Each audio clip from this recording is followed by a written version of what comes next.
Hello, Vanakkam. Welcome back to my channel. Today we will talk about a beautiful concept called identity alchemy. Identity என்பது நம்ம யார் அப்படின்றது தான். இது நம்ம யாராக இருந்தோம் அது மட்டும் கிடையாது, நம்ம யார் ஆக போகிறோம் அதுவும் கிடையாது. இது ரெண்டுக்கு நடுவில் இருக்கிற ஒரு ஃப்ளூயிடான ஒரு வெர்ஷன், அதான் நம்மளோட ஐடென்டிட்டி. ஸோ நம்மளோட ஐடென்டிட்டி ஆல்கமி அப்படின்றதுனால நம்ம என்ன மீன் பண்ணுறோம் அப்படின்னா, உங்களுக்கு இருக்கிற ஏதோ ஒரு கோல், ஒரு டார்கெட், ஒரு இதாக இருக்கட்டும், நீங்கள் ஜஸ்ட் அப்படிப்பட்ட ஒரு இதாகணும், அப்படி பண்ணணும் அப்படின்னு மட்டும் நினைக்காம அந்த மாதிரியான ஒரு ஆளாகணும் அப்படின்னு நினைக்கிறதுமே ஒரு ஐடென்டிட்டி ஆல்கமி.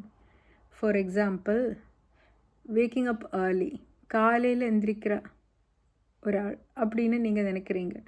நாளையிலேருந்து நான் காலையில் எழுந்திருக்கிறேன் அப்படின்னு நினைக்கலாம். ஒரு நான் ஏர்லி வேக்கர் அப்படின்னு நினைக்கலாம். ஆனால் there is another beautiful way. I enjoy quiet mornings. I am somebody who likes the silence of mornings அப்படின்னு நம்ம நினைக்கும் போது என்னாகும், நான் காலையில் நேரமாக எந்திரிக்கணும்னு மட்டும் அப்படி ஒரு என்ன சொல்கிறது, அலாம் கட் பண்ணி எந்திரிக்கணும் அப்படின்ற ஒரு டாஸ்கில் இருந்து மாறிக்கிட்டு காலையில் மற்ற எல்லோரும் எந்திரிக்கிறதுக்கு முன்னாடி இருக்கிற அந்த குவைட்னஸில், அந்த பீஸ்ஃபுல்லான நிமிஷத்தில் கொஞ்சம் நம்மளோட ஹாப்பினஸ் கண்டுபிடிக்கிற அந்த மாதிரியான ஒரு ஆள்னு நம்ம நினைக்கும் போது என்னாகும், இது ஒரு டாஸ்க், ஒரு டு டூ லிஸ்ட், ஒரு சோர் கிடையாது. It is something that you enjoy. It is part of something you love. அது உங்களோட ஐடென்டிட்டியை மாற்றிடும். இதே தான் that is how you transform yourself and you build yourself. இந்த ஐடென்டிட்டிங்கிறது it is not set.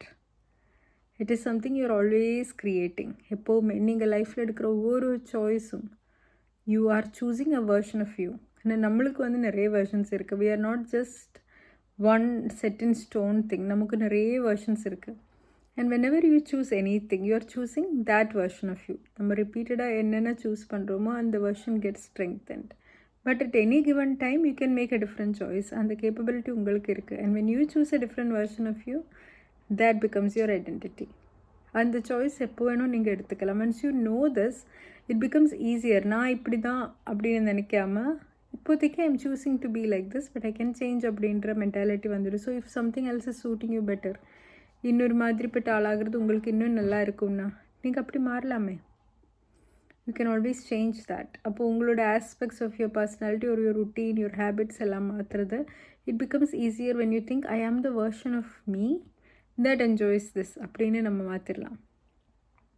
another thing is also about our narratives, like நம்மளோட past experiences, நம்மளோட beliefs, இதெல்லாம் நம்மளோட narratives, நம்மளோட ஸ்டோரி இருக்கும். and how we tell our story. ஏன்னா நம்ம ஸ்டோரி நம்ம மாற்ற தேவையில்லை, பட் அதோட ஆட்டிடியூட், த வியூ பாயிண்ட், எந்த வியூ பாயிண்ட்லேருந்து நம்மளோட ஸ்டோரி சொல்கிறோம், that will determine a lot about how we perceive ourselves. ஒரு எக்ஸாம்பிள் சொல்கிறேன். these things happen to me. எனக்கு இப்படியெல்லாம் நடந்துச்சு, எனக்கு அது என்ன சுத்தமாக நான் சொன்னது யாருமே கேட்கலை, எனக்கு வேணும்னு நான் நினச்ச ஆப்பர்ச்சுனிட்டி எனக்கு வரல, ஓர் என்னை இப்படி பண்ணிட்டாங்க, அப்படி பண்ணிட்டாங்க, இப்படின்ற ஒரு நரேட்டிவ் இருக்கலாம். I was bullied, or I was abused, or I was not encouraged, or I was actively discouraged, ஏதோ ஒன்று, I was not guided properly, இப்படியெல்லாம் நம்ம சொல்லிக்கிட்டு. ஸோ அப்போ என்னாகும், வி ஆர் நரேட்டிங் தட் நம்மளோட லைஃப் வாஸ் அன்ஃபார்ச்சுனேட், நம்மள ஒரு விக்டிம், நம்மளுக்கு பவர் இல்லை, we never had any thing good going for us. This is an attitude. If you reframe it, we can say, நம்மளுக்கு யாரும் சப்போர்ட் இல்லைனாலும் நம்ம சர்வைவ் ஆகிட்டோம், நம்மளே எல்லோரும் டிஸ்கரேஜ் பண்ணிக்கிட்டும் கூட இன்றைக்கி நான் இன்றைக்கி என்னவே என்கரேஜ் பண்ணிக்கிட்டு நான் என் வேலை பார்த்துட்ருக்கேன். என் கூட யாரும் நிற்கலைனாலும் நான் இன்றைக்கி தலை நிமிர்ந்து நின்றுட்டுருக்கேன். நானாக எனக்கு சப்போர்ட் கொடுக்குறேன். என்னை மற்றவங்க புள்ளி பண்ணாலும் நான் யாரையும் ஹர்ட் பண்ணுற ஒரு ஆளாகலை. நான் இப்போவும் சாஃப்டாக இருக்கேன். என்னோடய சாஃப்ட்னஸ் யாராலையும் எடுத்துகிட்டு போக முடியல. நான் இப்போவும் கைண்டாக இருக்கேன். நான் ப்ளசண்ட்டாக இருக்கேன். நான் ஹாப்பியாக இருக்கேன். இப்படி நம்ம நரேட் பண்ணும்போது என்னாகும், then the things that happen to us, they don't become our identity. But what becomes our identity? நம்மள ஒரு சர்வைவர், நம்மள இதெல்லாம் தாண்டி வந்த ஒரு stronger person, a person who came through all of this and beautifully navigated all this. அப்போ நமக்கு நம்ம மேலே நம்பிக்கை வரும். நம்மளால் எதுவும் முடியலை ஒரு நம்மளோட லைஃப் ரொம்ப அன்ஃபார்ச்சுனேட் அப்படின்னு நினைக்காம நம்ம வந்து ஒரு strong number we are strong enough. நம்மளுக்கு வந்து இப்போவுமே அந்த கிரேஸ் இருக்குது, நம்ம இதெல்லாம் தாண்டி வந்து ஒரு சர்வைவர் அப்படின்ற மாதிரி நம்மளையே நம்ம வந்து மாற்றிடுவோம். நம்மளோட கதையை நம்ம மாற்றும் போது நம்மளோட ஐடென்டிட்டி மேஜிக்கலாக மாறிடும், நம்மளே நம்ம பார்க்குற விதம் மாறிடும், நமக்குள்ள ஒரு தன்னம்பிக்கை வந்துடும். அண்ட் நம்மளோட ஃப்யூச்சரை பற்றி யோசிக்கும் போதுமே நம்மளோட பிலீஃப்ஸ் தான் வந்து நம்மளோட ஃப்யூச்சர் செட் பண்ணுவோம். நம்மளோட பிலீஃப்ஸில் எப்போவுமே அவுடேட்டட் பிலீஃப்ஸ் இருக்கும். பழைய versions of us will have some believes which are not necessarily true today. அப்போது அந்த மாதிரி பிலீவ்ஸிலிருந்து நம்ம வெளியே வரும்போது when we truly come out of such beliefs and when we start believing in new things, அப்போது நம்மளோட ஐடென்டிட்டி நமக்கு ஷிஃப்ட் பண்ணிக்கலாம். So if you believe that yes you can do it, if you believe that you're strong enough, if you believe that you're kind enough, then உங்களோட identity அப்படி மாறிடும். So try to change beliefs which are outdated, which are not serving you anymore. ஒரு காலத்தில் அது யூஸ்ஃபுல்லாக இருந்திருக்க, இப்போ அந்த பிலீஃப் உங்களுக்கு சர்வ் பண்ணலைன்னா அந்த பிலீஃப் நீங்கள் விட்டுடணும். அது என்ன எப்படிங்கிறத நீங்கள் தான் உட்காந்து யோசிக்கணும். What is helping, what is not helping me. இதெல்லாம் ஒரு தாட்ஸ் பேட்டர்ன்ஸ் எல்லாம் தான். ஒரு கம்பேஷனேட்டாக நம்ம புரிஞ்சுக்கிட்டோம்னா அதை விட நல்ல ஒரு இது வேறவே இல்லை, வேறு எதுவுமே இல்லை. அண்ட் ஐடென்டிட்டி ஆல்கமியில் இன்னொரு விஷயம் கூட, ஒரு பாயிண்ட்டு கூட நான் சொல்ல விரும்புகிறேன். என்னென்னா, நம்மளுக்கு எல்லாருக்குமே வந்து நம்ம வாழாமல் விட்ட ஒரு சில வாழ்க்கைகள் இருக்கும். நான் ஒரு ஆர்டிஸ்ட் ஆகணும்னு ஆசைப்பட்டேன், ஆனால் ஆக முடியல. நான் ஒரு டாக்டர் ஆகணும்னு ஆசைப்பட்டேன், நான் ஆக முடியல. ஆர் நான் ஒரு கிரிக்கெட்டர் ஆகணும்னு ஆசைப்பட்டேன், நான் ஆக முடியல. ஆர் நான் ஒரு சம்திங் எனிதிங், உங்களுக்கு நான் உலகம் மொத்தம் பார்க்கணுன்னு ஆசைப்பட்டேன், என்னால் ட்ராவல் பண்ண முடியல. இப்படி ஏதோ ஒன்று உங்களுக்கு இருக்கிற நீங்கள் வாழாமல் விட்ட ஒரு லைஃப் இருக்கும் இல்லையா, இந்த மாதிரி ரிக்ரெட்ஸ் உங்கள் லைஃப்பில் இருக்குன்னா அதுவே உங்கள் லைஃப்பில் வேறு ஏதோ ஒரு வழியாக நீங்கள் எடுத்துகிட்டு வரதுக்கு ட்ரை பண்ணுங்கள். ஒரு ஹாபி ஆகவோ, ஒரு இன்ட்ரெஸ்ட் ஆகவோ, ஒரு பேஷன் ஆகவோ, உங்களுக்கு ஒரு சின்ன சின்ன சின்ன இதிலோட எக்ஸ்பீரியன்ஸஸிலோட சின்ன முறையில் அதுக்காக கொஞ்சம் சேவ் பண்ணி வச்சுட்டு அதை பார்க்குறதுக்கு, இது ஒரு சின்ன ஒரு ட்ராவல் பண்ணுறதுக்கு உங்களையே கூட்டிகிட்டு போகுங்க. இல்லை உங்களுக்கு பிடிச்சது வந்து ஒரு ஆர்டிஸ்ட் ஆகணும்னு ஆசை இருந்தது, பண்ண முடியலன்னா இப்போ கொஞ்சமாக கிடைக்கிற டைமில் கொஞ்சம் you try to draw something, try to paint something. அது ஒரு பெரிய ஆர்டிஸ்ட்டுங்கிற முறையில் உங்களோட என்டையர் லைஃபே மாற்ற முடியலன்னா கூட at least it will give you a part of that life. You integrate those lives into it. அப்போ உங்களோட லைஃப் இன்னும் கொஞ்சம் பியூட்டிஃபுல்லாக, இன்னும் கொஞ்சம் மீனிங்ஃபுல்லாக மாற்றுறதுக்கு you try to integrate all of those lives that were your lives but you didn't get to live those lives. உங்களோட ஆசை இருந்தால், உங்களுக்கு நீங்கள் வாழணும்னு இருந்த அந்த லைஃப்ஸ் அது நீங்கள் வாழ முடியலன்னா இப்போ உங்கள் லைஃப்பில் you bring those things, elements of those life நீங்கள் இங்கே கொண்டு வந்துடுங்க.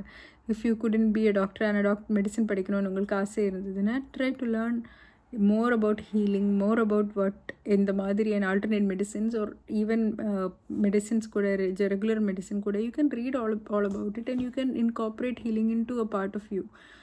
ஏதோ ஒரு ஆசை உங்களுக்கு இருந்ததுன்னா it must have been because எங்கேயோ ஒரு பேஷன் இருந்திருக்கும், ஒரு இன்ட்ரெஸ்ட் இருந்திருக்கும் இல்லை. அந்த அண்டர்லைங் இன்ட்ரெஸ்ட் என்னென்ன தெரிஞ்சிச்சுன்னா you can find other ways to support that interest. And when you start doing that, நம்மளுக்கு அந்த ரிக்ரெட் எல்லாம் போயிடும். Because our life is still something that you weave. நம்ம ஒவ்வொரு நாளாக க்ரியேட் பண்ணுறது தான். அப்போது மிஸ்ஸிங் பார்ட்ஸ், வேணும்னு ஆசைப்படுற parts you can always bring them into your life. Existing லைஃபோடு அது இன்டெகிரேட் பண்ணிக்கலாம். பரிபூர்ணமாக இன்னொரு லைஃப்பை மாற்றணுன்ற அவசியம் இல்லை. You can find parts of that and weave them into your existing life. அப்படித்தானே நம்மளோட வாழ்க்கையை வந்து இன்னும் மீனிங்ஃபுல் ஆக்க முடியும். So if there are parts of you that you wish to have lived, and the life oda bits and pieces you bring it now to your existing life. அப்படி அதில் கொஞ்சம் ஜாய், கொஞ்சம் பியூட்டி கொண்டு வந்துடுங்க. that is deeply meaningful. இப்படியெல்லாம் when you alchemize your identity and you focus on this identity, அப்போதான் life will truly bless you. அப்போது உங்களுக்கு என்ன வேணும், நீங்கள் எதுக்காக கஷ்டப்படுறது, உங்கள் ஹேபிட்ஸ் ஒரு உங்கள் கோல் ஓரியன்டாக போகிறது, இதெல்லாம் வந்து ஒரு மெக்கானிக்கல் ப்ராசஸாக இல்லாமல் it becomes a part of making your life more meaningful, கொஞ்சம் கூட பியூட்டிஃபுல் ஆக்கிறதுக்கு. All of these things will add to your life. நீங்கள் கஷ்டப்பட்டு பண்ண வேண்டிய ஒரு விஷயமாக ஃபீல் பண்ணாமல் all of these will become integral parts of your life that are adding beauty, making life even more meaningful. அந்த மாதிரி these things will become something that you truly enjoy. அப்போ இது சும்மா ஒரு ஹேபிட் மட்டும் இல்லை, ஒரு சும்மா ஒரு கோல் மட்டும் இல்லை, சும்மா நம்ம டிக் பண்ண வேண்டிய ஒரு டு டூ லிஸ்ட் மட்டும் இல்லை. These all become things that are some things that you cherish, things that give meaning to your life. அப்போது அவர் என்டையர் ஐடென்டிட்டி ட்ரான்ஸ்ஃபார்ம்ஸ். இந்த மாதிரி ஒரு ஹோலிஸ்டிக் ஐடென்டிட்டி ஆல்கமி இதுதான் வந்து நம்ம வாழ்க்கையில் எனி கிவன் மொமெண்ட். இதுக்கு வந்து ஸ்பெசிஃபிக்காக ஒரு முகூர்த்தம் எல்லாம் தேவையில்லை. இப்போ இருந்தே கூட we can do a small simple ritual என்ன to signify to your mind that yes, I am starting a new chapter அப்படின்னு தெரிஞ்சுக்கிறதுக்காக. It can be like a physical ritual or it can be like some words that you tell yourself, something ஏதோ ஒரு சின்ன something to indicate to yourself that yes, you are starting a new chapter of your life from now அப்படின்னு புரிஞ்சுக்கிட்டு you can start that life that will always bring you happiness and peace. இந்த மாதிரி you can shift your alchemize your identity into the best version of you that you want to be. Hope this was of some use to you. Thank you so much for watching. Bye bye.